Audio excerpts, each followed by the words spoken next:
আমি যে বিষয় নিয়ে একটি ছোট্ট প্রবন্ধ পেশ করতে চলেছি সেটা হচ্ছে সালাফি মানহাজের পরিচিতি ও বিকাশে আল্লামা নাসিরউদ্দিন আল আলবানী রাহিমাহুল্লাহ তার ভূমিকা। প্রিয় শ্রোতামণ্ডলী, আমার এই ছোট্ট প্রবন্ধটিকে তিনটি অধ্যায়ে সংক্ষিপ্ত আকারে বিভক্ত করেছি। প্রথম অধ্যায় আল্লামা মুহাম্মদ নাসিরউদ্দিন আল আলবানীর সংক্ষিপ্ত পরিচয়। তিনার নাম মুহাম্মদ নাসিরউদ্দিন, ডাক নাম আবু আব্দুর রহমান, পিতার নাম আলহাজ নূহ, দাদার নাম নাজাতি। আলবানিয়া বা আলবেনিয়া জন্মগ্রহণ করায় তাকে আলবানিয়া বলা হয়। ইউরোপের মুসলিম অধ্যুষিত দেশ আলবানিয়ায় তিনি 1914 খ্রিস্টাব্দে আলবানিয়ার রাজধানী ইস্কোডায় জন্মগ্রহণ করেন, যেটা বর্তমানে তিরানা নামে বিখ্যাত।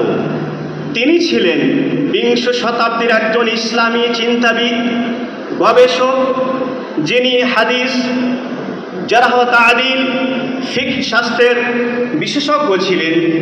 ইমাম আব্দুল আজিজ বিন বাজ রাহিমাহুল্লাহ তাআলা ওনার প্রশংসা করতে গিয়ে বলেন, মা রাআইতু তাহতা আদিমিস সামা আলিমান বিল হাদিস ফিল আসরিল হাদিস মিছলা আল আল্লামা মুহাম্মদ নাসিরউদ্দিন আল আলবানী। অর্থাৎ আকাশের নিচে আল্লামা আলবানী, মুহাম্মদ নাসিরউদ্দিন আল আলবানী, ইনার মতো এত বড় হাদিস বিশারদ আলেম আমি দেখিনি। তিনি প্রথম সালাফি শব্দটিকে একটি শ্রেণীগত প্রতীক হিসাবে ব্যবহার করেছিলেন। তার লিখিত কিতাবাদি এবং গবেষণা শেখ আল-আল্লামা মুহাম্মদ নাসিরউদ্দিন আল আলবানী রাহিমাহুল্লাহ ইনার সালাফি মানহাজের পরিচিতি এবং বিকাশের লক্ষ্যে অনেক মূল্যবান গুরুত্বপূর্ণ বই, পুস্তক এবং গবেষণা কর্ম রয়েছে। নিম্নে কয়েকটি আমার প্রবন্ধে আমি উল্লেখ করেছি।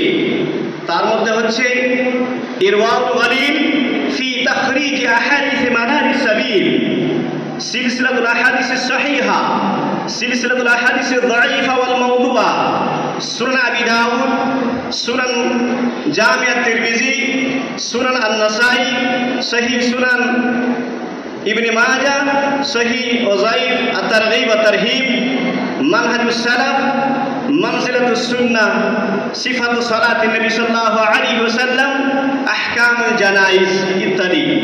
ইমাম আলবানী রাহিমাহুল্লাহ তাআলা 2 অক্টোবর 1999 খ্রিস্টাব্দে শনিবার মৃত্যুবরণ করেন রাহিমাহুল্লাহ তাআলা ওয়া আদখালাহুল জান্নাহ, আমিন। দ্বিতীয় অধ্যায় হচ্ছে সালাফ এবং মানহাজ সম্পর্কে সংক্ষিপ্ত বিবরণ। সালাফ শব্দের আবিধানিক অর্থ হচ্ছে, সালাফ একটি আরবি শব্দ যার আবিধানিক অর্থ হচ্ছে অতীত, বিগত, পূর্ববর্তী, অগ্রত এবং পূর্বসূরি ইত্যাদি। আল্লামা নাসিরউদ্দিন আল আলবানী রাহিমাহুল্লাহ তাআলা সালাফের পারিভাষিক সংজ্ঞায় দিতে গিয়ে বলেছেন, হিনামা নাকুল নাহনু ওয়াস-সালাফ ফাইন্নামা নাকসুদু বিহি খায়রা তাইফাতিন উজিদাত আলা ওয়াজহিল আরদ বা'দা আর-রাসূল ওয়াল আনবিয়া ওয়া হুম সাহাবাতু রাসূলিল্লাহি সাল্লাল্লাহু আলাইহি ওয়াসাল্লাম الذين كانوا في القرن الأول ثم التابعون الذين جاءوا في القرن الثاني ثم أتباع التابعين الذين جاءوا في القرن الثالث أهل القرون الثلاثة هم الذين يطلق عليهم السلف وهم خير أمة। তিনি বলছেন, যখন আমরা সালাফ শব্দ ব্যবহার করব তখন তার দ্বারা উদ্দেশ্য হবে নবী রাসূলগণের পরে পৃথিবীর বুকে সর্বশ্রেষ্ঠ দল। তারা হলেন প্রথম যুগের সাহাবীগণ, দ্বিতীয় যুগের তাবেঈনগণ এবং তৃতীয় যুগের তাবা তাবেঈনগণ। তারা 3 উত্তম যুগের লোক।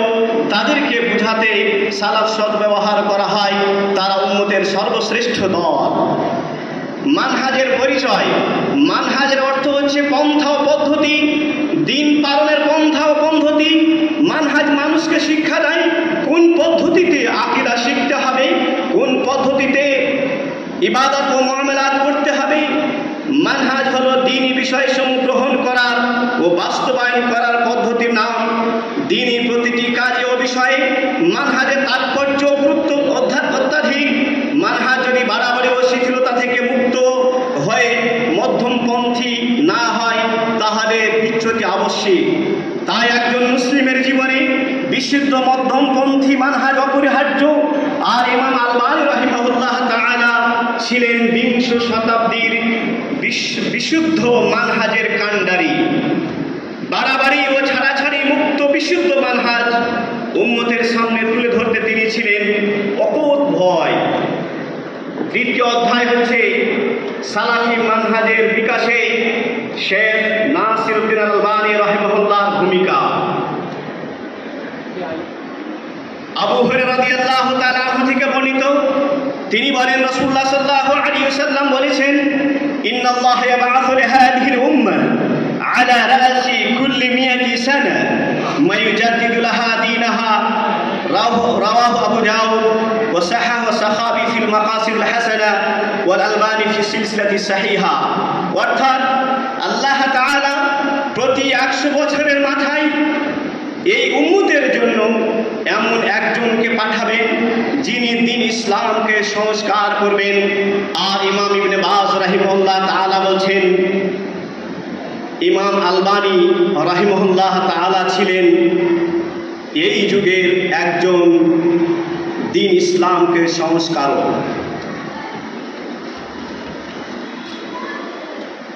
আপনাদের সম্মুখে কিছু উনার ভূমিকা,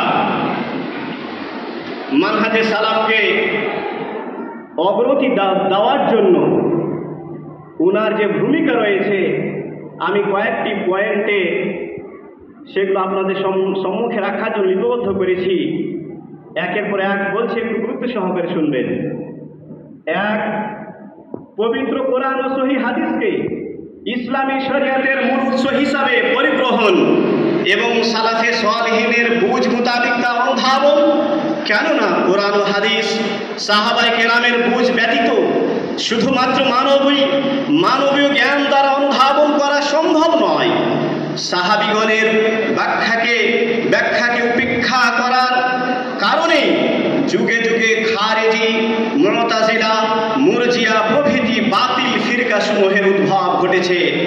দেখা দিয়েছে নানা প্রকার বাড়াবাড়ি ও মত পার্থক্য।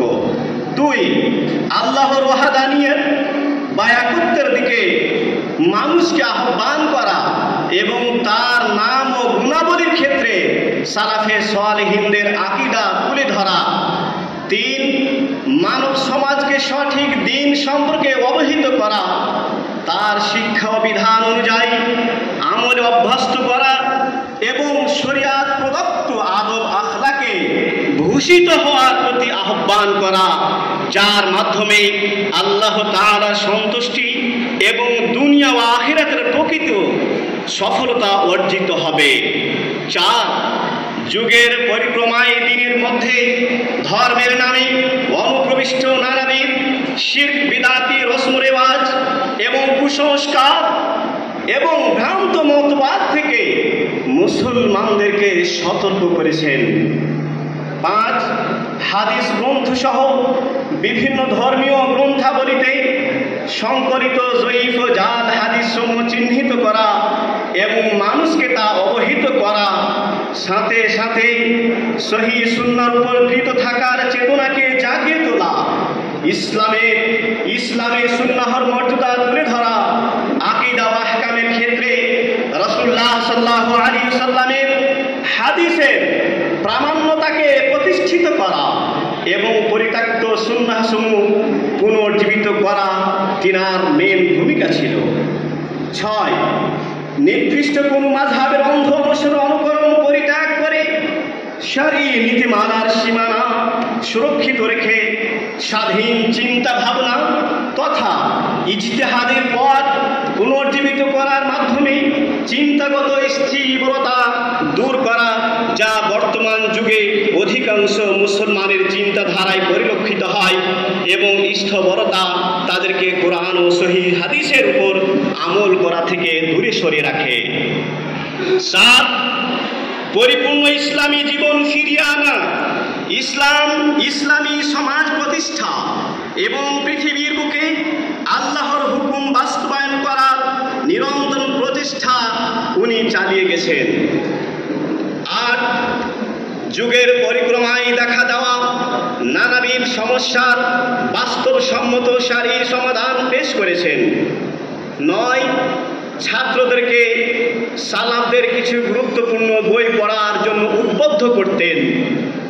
তাফসীর বিষয়ে তাফসীর ইবনে কাসীর, আকীদাহ বিষয়ে শারহুল আকীদাহ আত-তাহাবিয়া, ফিকহ বিষয়ে ফিকহুস সুন্নাহ এবং আর-রাওযাতুন নাদিয়া, ওয়াজ নসিহা এবং উপদেশমূলক কিতাব ইমাম নাওয়াবীর রিয়াদুস সালিহিন ইত্যাদি বই পুস্তক পড়ার ছাত্রদেরকে উনি আদেশ করতেন, পরামর্শ দিতেন। এবং বিশেষভাবে শাইখুল ইসলাম ইমাম ইবনে তাইমিয়া রাহিমাহুল্লাহ এবং তার ছাত্র ইমাম ইবনে কাইয়িম আল জাওজিয়া ওনাদের গ্রন্থসমূহ নিয়মিত পড়ার অভ্যাস গড়ে তোলার উপদেশ দিতেন। 10, ওনার অন্তিম মুহূর্তে শেষ বয়সে ওসিয়ত ছিল, উনি বলেছিলেন, আমার লাইব্রেরির ব্যাপারে ওসিয়ত হলো, লাইব্রেরিতে প্রকাশিত অপ্রকাশিত পাণ্ডুলিপি, আমার লেখা বা অন্যের লেখা সকল বই পুস্তক মদিনা ইসলামী বিশ্ববিদ্যালয় আল জামিয়া আল ইসলামিয়া এতে ওয়াকফ করছি, যেন কোরআন ও সহিহ সুন্নাহ ও সালাফে সালেহিনদের মানহাজের দিকে দাওয়াতের পথে বলি স্মৃতি হিসাবে অবশিষ্ট থেকে যায়। 9, 11, ইখওয়ানুল মুসলিমিন জামাত ইসলামের ব্যাপারে আল্লামা আলবানী রাহিমাহুল্লাহ সাহেবের মতামত হলো, জমিনের বুকে এমন কোন ফিরকা বা দল পাওয়া যাবে না যারা কিতাব ও সুন্নাহ আঁকড়ে ধরাকে অস্বীকার করে। শিয়া ও খারিজদের মতো যত ভ্রান্ত ফিরকায় হোক না কেন, প্রত্যেক ফিরকা কিতাব ও সুন্নাহ আঁকড়ে ধরতে বলে, তারা সবাই বলে আমরা কিতাব ও সুন্নাহের পরে আছি। কাজী হাসানুল বান্না, সাইয়্যিদ কুতুব এবং তাদের পদ্ধতি অনুসরণকারীদের ব্যাপারে বলাটা বাহুল্য, তারাও কিতাব ও সুন্নাহ আঁকড়ে ধরা দাওয়াত প্রদান করে। কিন্তু দুঃখজনক ব্যাপার হলো, আজ পর্যন্ত ইখওয়ানুল মুসলিমিনের মতো পরিচিত দল পরিষ্কার ভাষায় ঘোষণা দেয়নি যে আমরা সালাফে সালেহিনদের মানহাজ অনুযায়ী কিতাব ও সুন্নাহকে আঁকড়ে ধরি।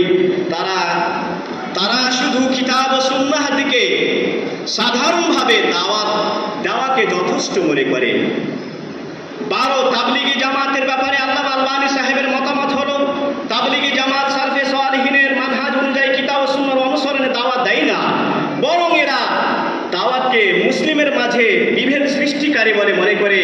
অন্য জামাতের মতো তারাও দাওয়াতের বিরোধিতা করে, তারা কিছু ইসলামী আখলাকের দাওয়াত দেয়। এটি নিঃসন্দেহে তাদের ভালো গুণ। বিভিন্ন দেশে আমরা এই দলের অনেক চিনি যারা ব্যক্তিগতভাবে একনিষ্ঠ মানুষ, তবে তারা সেই রাস্তা চেনে না যে রাস্তা তাদেরকে আল্লাহর কাছে পৌঁছে দিবে। রাস্তাটি হলো সালাফে সালেহিনদের মানহাজ অনুযায়ী কিতাব ও সুন্নাহর রাস্তা। 13 এবং এটা শেষ, এখান থেকে আমার আলোচনা শেষ করব। শেখের নিকট থেকে শিক্ষা অর্জন করে অগণিত ছাত্র পৃথিবীর বুকে বিভিন্ন দেশে বের হয়েছে, যারা পরবর্তীতে বড় বড় গবেষক হিসেবে ইসলামের সেবায় আত্মনিয়োগ করেছেন।